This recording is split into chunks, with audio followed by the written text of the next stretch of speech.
사도신경으로 하나님 앞에 신앙 고백드립니다. 나는 전능하신 아버지 하나님 천지의 창조주를 믿습니다. 나는 그의 유일하신 아들 우리 주 예수 그리스도를 믿습니다. 그는 성령으로 잉태되어 동정녀 마리아에게서 나시고 본디오 빌라도에게 고난을 받아 십자가에 못 박혀 죽으시고 장사된 지 사흘 만에 죽은 자 가운데서 다시 살아나셨으며 하늘에 오르시어 전능하신 아버지 하나님 우편에 앉아 계시다가 거기로부터 살아있는 자와 죽은 자를 심판하러 오십니다.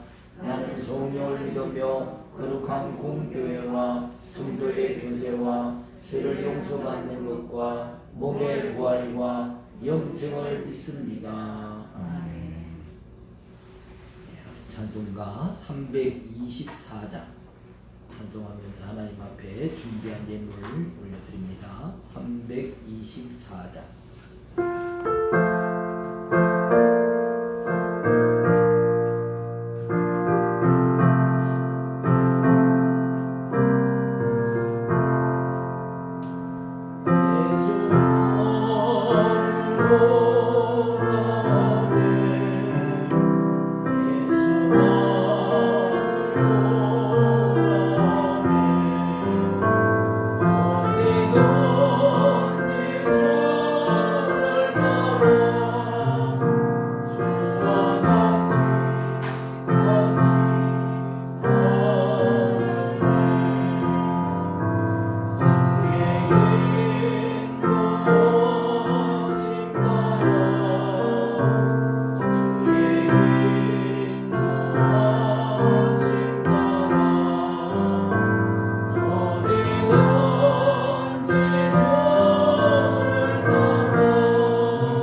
교회 소식 전합니다.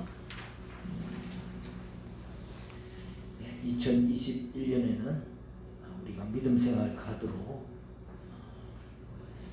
성경 읽기와 또 예배, 기도 생활을 스스로 체크하면서 한층 더 성숙한 신앙생활 하시기 바랍니다. 믿음 생활 카드 받지 못하신 분은 또 뒤에 비치되어 있으니까 꼭 가져가셔서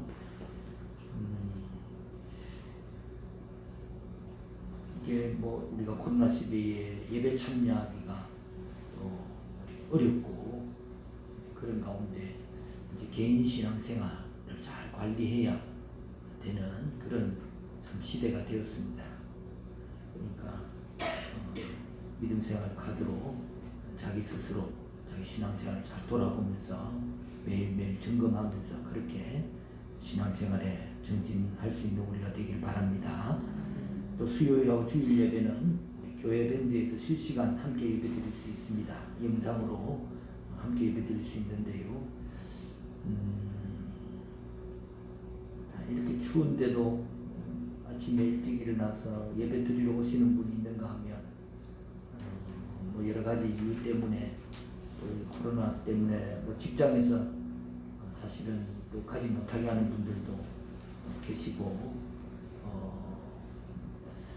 그런 분들은 꼭 교회 밴드에 들어오셔가지고 함께 예배 드릴 수 있기를 바랍니다. 수요 예배 때는 주간셀과 또 가족을 위해서 특별히 기도하는 시간을 가지고 있습니다. 주간셀 리더와 원들은 함께 꼭 참여해 주시고요. 특별히 또 자기 가족을 위해서 기도가 필요하다고 하시는 분들은 기도 제목을 내어놓으시면 함께 합심해서 기도하도록 하겠습니다.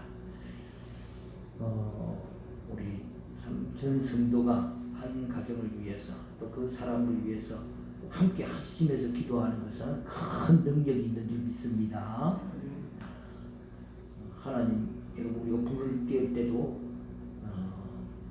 장작 하나 떼는 거하고 장작 10개를 한꺼번에 떼는 것의 화력은 비교할 수가 없는 거예요. 장작 하나는 뭐 제대로 붙지도 않잖아요. 자, 예물 봉헌합니다.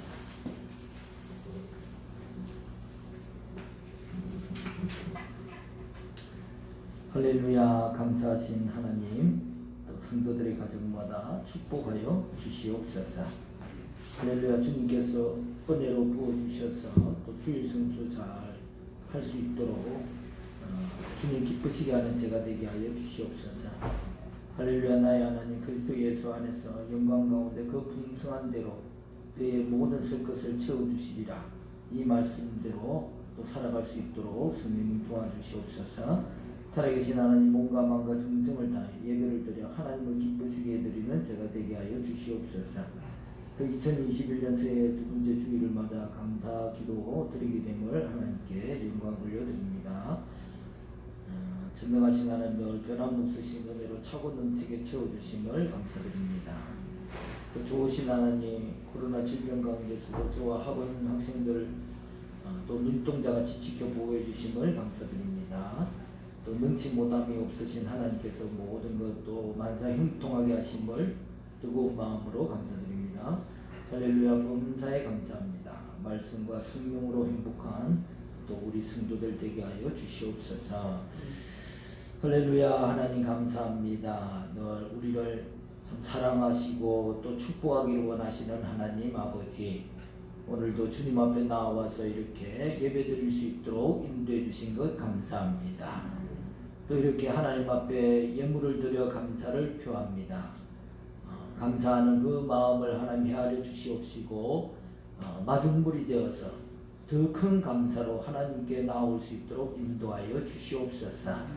항상 우리가 생활 가운데서 입술로 감사하는 우리가 되게 하여 주시옵시고 또 마음으로 참 내 삶을 헤아려서 감사의 거리를 찾아서 하나님 앞에 늘 감사를 올려드릴 수 있는 감사의 생활, 감사의 삶이 되도록 축복하여 주시옵소서.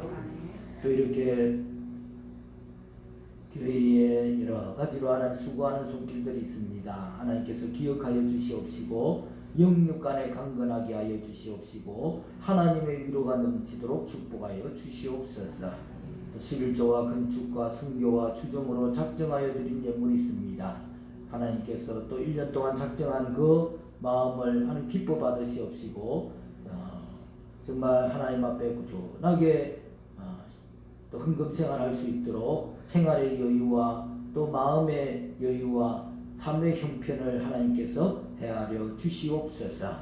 모든 것 주님께 다가옵고 예수님 이름으로 기도드리옵나이다. 아멘.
성경 말씀 봅니다. 말씀은 누가복음 4장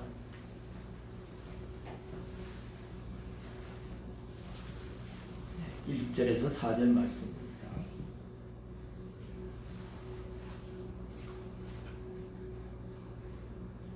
누가복음 4장 1절에서 4절 우리 한 절씩 교독합니다. 제가 먼저 봉독합니다. 예수께서 성령의 충만함을 입어 요단강에서 돌아오사 광야에서 40일 동안 성령에게 이끌리시며 모든 날에 아무도 잡지 아니하시니 말씀과 다음에 주시니라. 마귀가 이르되 내가 만일 하나님의 아들이거든 이 돌들에게 명하여 떡이 되게 하라. 예수께서 대답하시되 기록된 바 사람이 떡으로만 살 것이 아니라 하였느냐. 아멘. 다들 아빠만 찾는 둘째 모습을 신기해하며 바라보고 있을 때 소아정신과를 전공한 친구가 내게 말했다. 내가 볼 땐 100점짜리 육아를 하려는 형이 문제야. 그런데 당연히 그게 안 되고 그래서 지친 부모가 0점짜리 모습을 보이게 되거든. 그게 아이에게 훨씬 안 좋아. 조금 부족한 듯 해도 꾸준한 70점짜리 부모가 되는 게 아이에겐 더 좋아. 이 김지용이라는 어쩌다 정신과 의사라는 책에 나오는 글입니다. 이 100점짜리 부모가 되려다 보니까 자칫 0점짜리 부모가 될 수 있습니다. 뭐 0점보다 더 못한 요즘 정인이 양부모 사건을 우리가 언론에서 접하게 되는데요. 그 정인을 입양한 이유가 자기 그 첫째 아이에게 동생을 주기 위해서 뭔가 완벽한 가정을 나름대로 꿈꾸고 계획했겠죠. 기준을 너무 높게 잡으면 쉽게 지치게 되고 또 자칫 일관성이 없는 모습을 자녀에게 보여줄 수 있습니다. 차라리 조금 부족해도 일관성 있는 모습을 자녀에게 보여주는 것이 더 중요한 것입니다. 위대한 교육론을 쓴 루소는 특히 뭐 교육의 아버지라고까지 그가 불리는데요.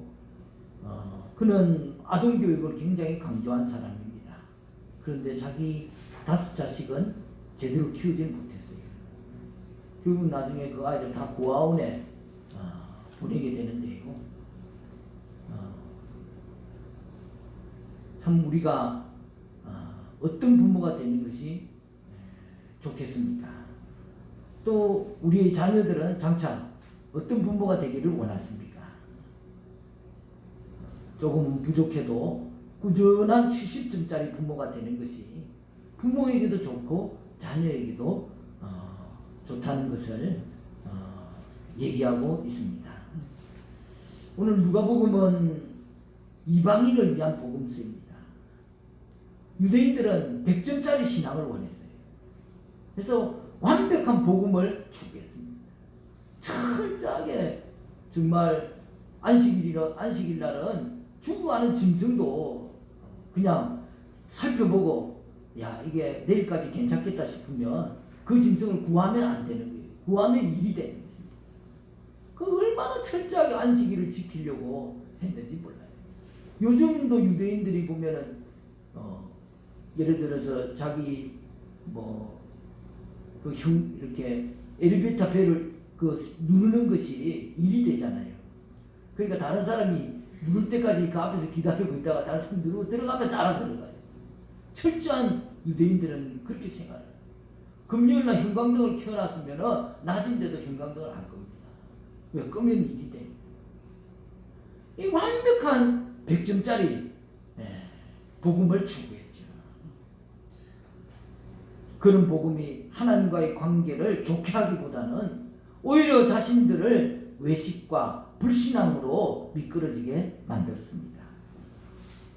예수님은 이방인의 눈높이에서 인간의 수준에 맞추어서 복음을 전하셨습니다. 그래서 누가복음은 조금은 부족해도 꾸준한 70점짜리 부모처럼 신실한 70점짜리 신자가 누가복음에는 보이는 것 같아서 누가복음이 그래서 참 저는 개인적으로 아주 좋은 성경이 다 좋지만 누가복음을 좋아합니다. 여러분 교회도 100점짜리 신자가 되려고 하는 사람들이 결국은 그렇게 되지 못하면서 괜히 시기하고 다툼을 불러일으키고 너무 잘하려고 하다 보니까 다른 사람이 성에 안 차는 거예요. 그래서 별것도 아닌 것을 가지고 율법주의적이 되고 결국 나중에 다른 사람 판단하고 정죄하게 되는 것을 보게 됩니다. 여러분 교회에 문제 일으키는 분들이 잘하려고 하는 분이 그렇게 하는 거지. 여러분 교회 봉사는 100점짜리로 할 필요가 없습니다. 작은 일이라도 한 가지 맡았으면 꾸준하게 하는 것이 좋은 것인 줄 믿습니다. 예수님이 세례를 받으실 때에 하늘에서 하나님의 음성이 들렸어요. 그리고 예수님의 사명이 선포되었습니다. 하나님 나라의 왕이면서 동시에 고난받는 종으로서 부르심을 받았습니다. 그래서 이 소명을 따라서 대속적인 십자가의 길을 가셨고 죽음의 고난을 통해서 자기 백성들을 부르셨습니다. 오늘 사람들은 보통 자기 일의 첫 출발을 거창하게 하려고 합니다.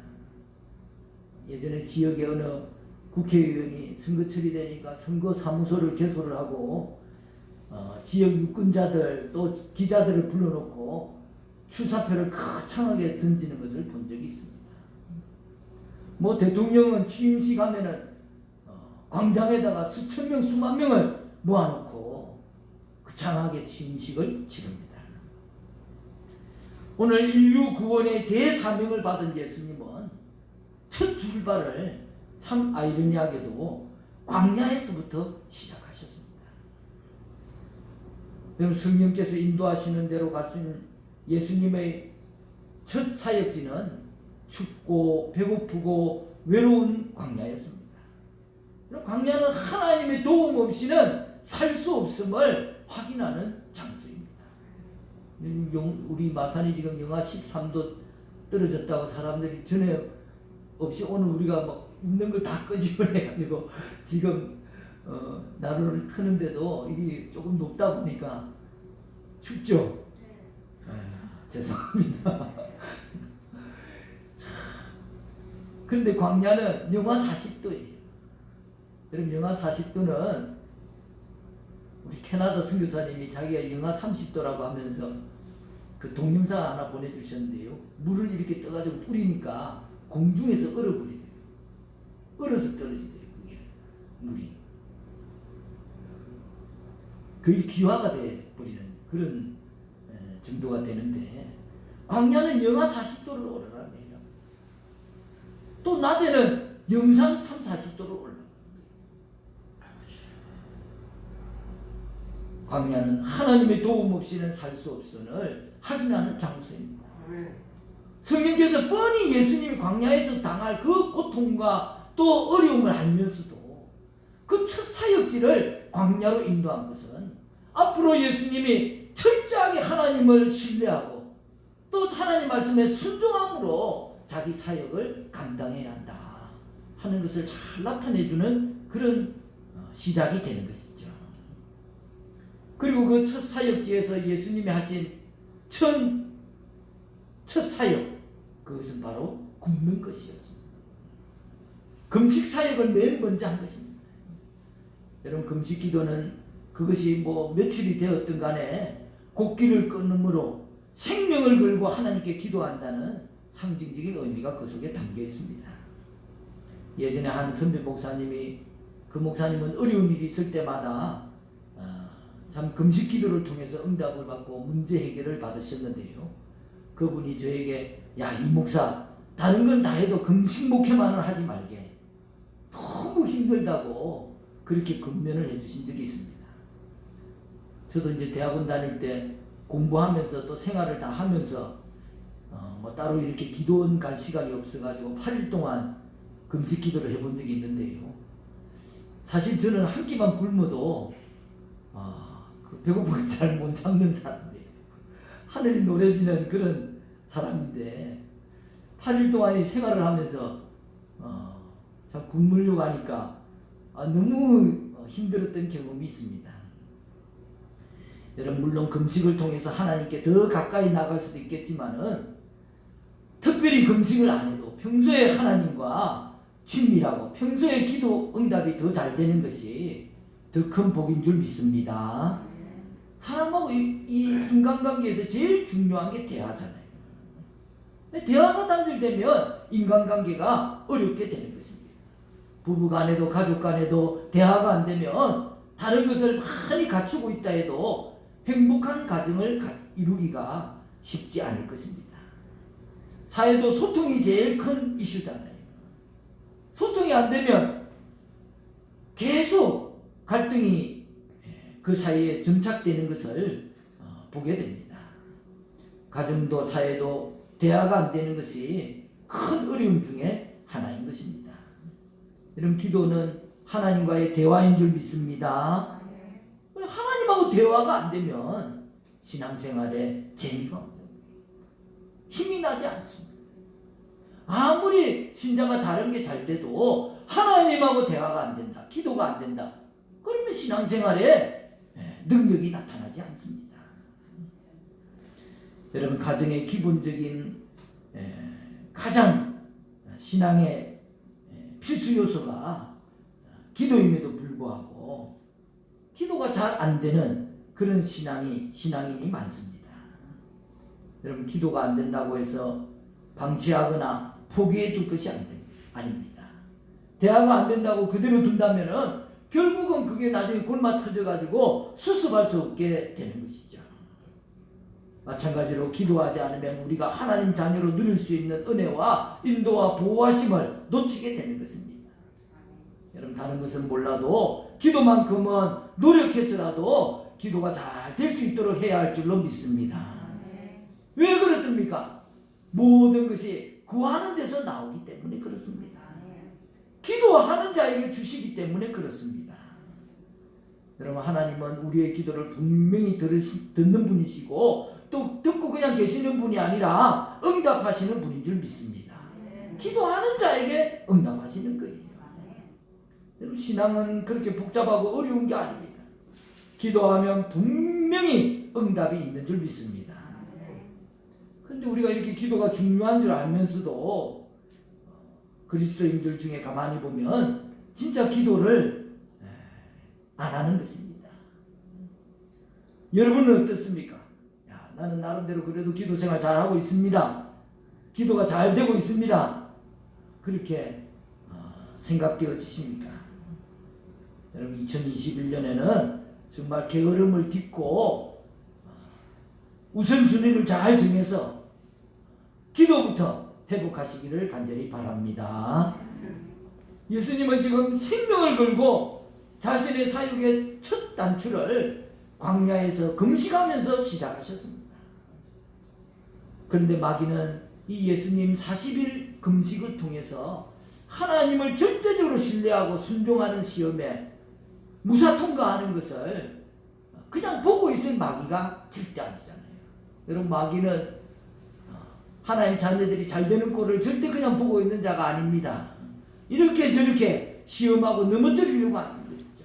믿는 자라도 삼킬 자를 찾는 게 마귀인 거예요. 금식하고 있는 예수님께 나타나서 예수님을 시험하는 것입니다. 그래서 결국 예수님의 첫 사역은 금식과 더불어 마귀의 시험을 감내하는 것이 되었습니다. 그럼 우리 속담에 사흘 굶어 아닌 날 생각이 없다는 말이 있습니다. 이게 몹시 굶게 되면은 여러 가지 옳지 못한 생각이 들고 또 못할 일이 없게 됨을 이루는 말입니다. 그만큼 사람이 배고프다는 거, 굶는다는 거, 이게 인간의 가장 원초적인 시험인 것이죠. 예수님은 40일 동안 아무것도 먹지 못했고 40일이 지난 후에 이제 기한을 다 채웠다, 목표를 이루었다 생각할 때 마귀가 훅 들어와서 시험을 하는 것입니다. 여러분, 사람이 선줄로 생각할 때 넘어지면 가장 아프게 넘어지는 거예요. 우리 3절 한번 제가 읽어보겠습니다. 마귀가 이르되 네가 만일 하나님의 아들이거든 이 돌들에게 명하여 떡이 되게 하라. 이 첫 번째 시험에서 사실은 모든 것이 결정났다고 해도 과언이 아닙니다. 마귀는 예수님을 넘어뜨리려고 예수님은 그 유혹을 이기고 하나님 나라의 사명을 자신이 어떻게 감당할 것인가를 증명하고 있습니다. 네가 만일 하나님의 아들이거든 이라는 말은 마귀가 예수님의 하나님의 아들이심을 확인하려고 물어보거나 인정하는 말이 아닙니다. 당신이 하나님 아들이 되었는데 지금 여기서 왜 거지처럼 있느냐? 아니 40일이나 금식했으면 이제 목표를 다 이루었지 않느냐? 대단한 일을 한 것이다. 이제 하나님 아들이 됐으니까 그 근위와 능력으로 저 돌로 떡 만들어 드시면 되는 거 아니냐? 누가 지금 하나님 아들 보고 누가 뭐라고 하겠느냐? 그런 도전을 하고 있는 것입니다. 여러분, 이 시험으로 마귀가 예수님께 노리는 게 뭡니까? 아버지 하나님에 대한 절대적인 신뢰와 순종하는 마음을 시험하는 것입니다. 그걸 아시는 예수님께서 그에게 뭐라고 대답하십니까? 우리 4절은 같이 한번 읽겠습니다. 대답하시되 기록된 바 사람이 떡으로만 살 것이 아니라 하였느니라.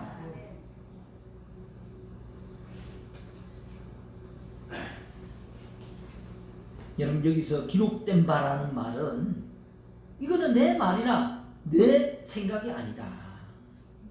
하나님 말씀에 이미 기록되어 있는 말씀, 하나님 말씀이다.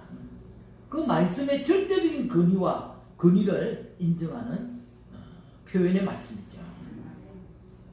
예수님이 인용하신 이 기록된 말씀은 바로 신명기 8장 3절에 나오는 말씀입니다. 만나를 내게 먹이신 것은 사람이 떡으로만 사는 것이 아니요 여호와의 입에서 나오는 모든 말씀으로 사는 줄을 내가 알게 하려 하심이라. 이스라엘 백성들이 이집트에서 해방되어서 광야에 나온 지 2달 보름째가 되었습니다. 하나님께서 백성들에게 양식을 저장하지 않아도 안식일에 들에 나가지 않아도 결코 굶게 하지 않겠다. 그렇게 약속을 주셨습니다. 그런데 그들은 믿지 않는 거죠. 왜? 환경을 바라보면 광야에서 음식을 얻을 데가 없잖아요. 농사를 지을 수도 없고 지금 애굽에서 가지고 나오는 식량은 다 떨어져 가는데 아니 너 절대 굶지 않겠다. 아니 어디서 200만 명을 먹일 수 있는 이런 말이 200만 명에서 200만 명 한 끼만 먹이려고 해도 참 감당할 수가 없는 이런 마산 시민이 3, 40만 명 되는데 마산 시민 불러다 놓고 한 끼만 먹이려고 해보십시오. 누가 그걸 감당하겠어요? 그런데 지금 하나님께서 200만 명을 모아놓고 절대 내가 너희를 굶기지 않겠다 약속하셨어요. 그런데 그들은 믿지 않습니다. 하나님의 아들 이스라엘은 하나님의 말씀에 우선권을 두어야 했지만 말씀을 의심하고 배고프다고 원망하고 불순종하고 결국은 실패하고 말았습니다. 그러나 하나님의 아들 예수님은 하나님의 공급하심을 믿고 하나님이 말씀하실 때까지 끝까지 기다리신 것입니다. 40일을 굶어도 배가 고파도 또 사단이 와서 시험해도 하나님이 말씀하실 때까지 기다리는 것이죠. 마귀는 하나님의 아들이라는 자신을 위해서 자신의 방식으로, 왜? 이미 떡을 만들어 먹을 수 있는 능력이 있기 때문에 자기를 위해서 그것을 사용하라고 유혹하는 거예요. 그 능력 섞여둬서 뭐 할 겁니까? 얼마든지 떡을 만들어 드셔도 되지 않습니까? 그렇게 유혹했지만 예수님은 하나님의 말씀에 순종하는 아들의 위치에서 한 발자국도 벗어나지 않고 그 자리를 지키셨던 것입니다. 여러분, 이런 예수님의 순종하시는 모습은 공생의 기간 동안 변함없이 계속되었습니다.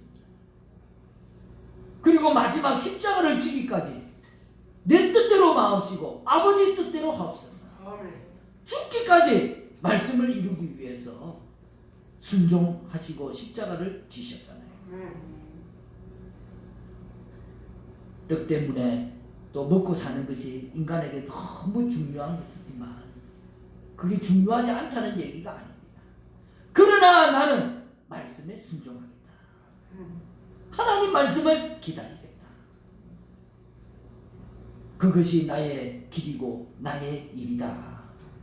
그걸 분명하게 광야의 사역에서 선포하고 계신 것입니다. 사랑하는 우리 갈릴리 성도 여러분, 우리가 사는 세상이 바로 광야가 아닙니까? 예수님을 광야로 인도하신 분이 성령님이었듯이 오늘 이 광야의 삶을 인도해 주시는 분, 이 광야 같은 세상에서 가정 시험에서 승리할 수 있도록 도와주시는 분, 그분이 바로 성령님이심을 기억하시기 바랍니다. 광야에는 시험이 많습니다. 질병도 있고 외로움도 있고 고통이 있고 유혹이 있고 시련이 있습니다. 광야에서 예수님이 시험을 통해 자신이 하나님의 아들임을 인정받으신 것처럼 우리도 광야에서 우리가 하나님 백성이 되어가는 것입니다. 또 누가 하나님의 자녀인지를 이 광야에서 분명하게 가려지게 되는 것입니다. 요즘 코로나 시험에서 참 저는 알곡과 죽정이가 분명하게 가려지는 것을 보게 됩니다. 그럼 키지를 이렇게 시골에서 키지를 할 때 보면 알곡들은 이렇게 흔들면 흔들수록 안으로 자꾸 들어오잖아요. 그러나 죽정이는 흔들면 흔들수록 밖으로 자꾸 나가요. 그래서 결국은 바람에 다 흩어지고 날려가 버리고 마는 것이죠. 이런 말씀에 순종하고 하나님을 전적으로 신뢰하는 성도들은 어떻게든 어려운 가운데서도 하나님 뜻대로 살려고 더 기도하고 더 성경 보는데, 어떤 분들은 코로나가 조금 핑계가 되어가지고 영상으로 드리는 예배조차 참 소홀히 하는 그런 분들을 보게 됩니다. 여러분, 우리가 코로나 광야를 잘 통과해야 할 줄로 믿습니다. 여기서 단단해지지 않으면 앞으로 오는 말세의 시험들을 어떻게 통과할 수 있겠습니까? 주님의 말씀처럼 우리의 살고 죽는 것이 떡이 아니라, 경제가 아니라 하나님과 나의 관계에 있다. 아버지와 나의 관계에 달려있다고 하신 이 말씀을 우리가 기억하고, 오늘 2021년에는 어떻게 하면 내가 하나님과 더 좋은 관계를 가질 것인가? 그래서 더 기도하고 더 성경 말씀을 통해서 하나님의 말씀하시는 것을 기다리고 고대하고 그 뜻을 깨달아가면서 하나님과 더 좋은 관계를 가지도록 그렇게 최선을 다하는 그런 여러분과 제가 되기를 간절히 축원합니다. 기도하겠습니다. 할렐루야. 하나님 아버지 감사합니다. 우리를 사랑하시는 주님,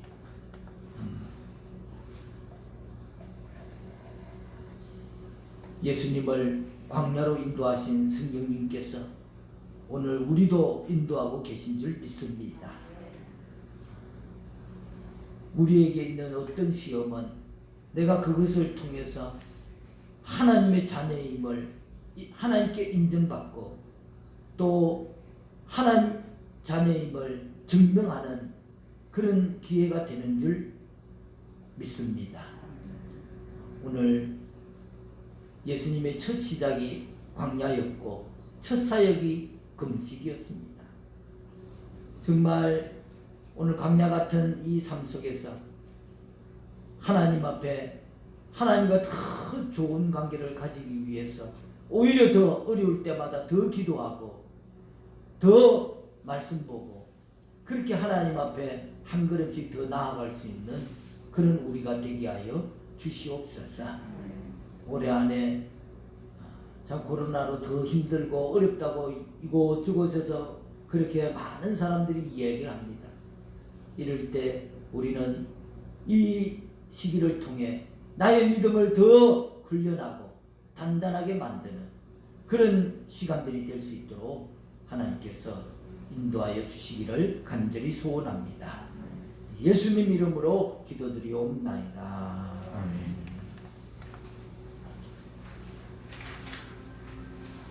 다 같이 자리에 일어서서 주님의 성령을 찬양합니다.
할렐루야. 성령 하나님 오늘 우리 안에 충만히 임하시기를 간절히 소원합니다. 더 충만히 임하소서.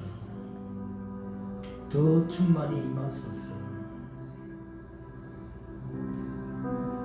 성령님 사랑합니다. 환영합니다. 내 안에 더 충만히 임하여 주시옵소서.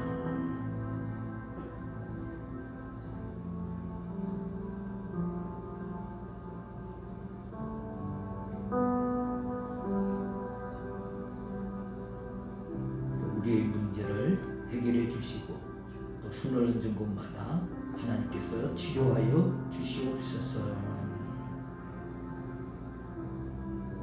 더 치료해 주십시오.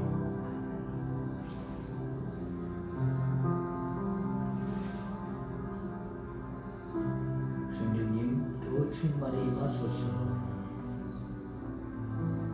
더 충만히 임하소서.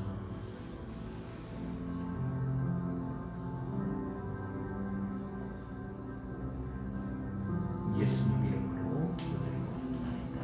아멘. 이제는 우리 주 예수 그리스도 십자가 대속의 은혜와 하나뿐인 아들을 내어주신 하나님의 지극하신 사랑과 성령의 감화감동 교통 나타났으니 우리 갈릴리교회 모든 성도들의 머리 위에, 가정 위에, 자녀들 위에, 생업 위에 영원토록 함께 하시기를 간절히 축원하옵나이다. 아멘.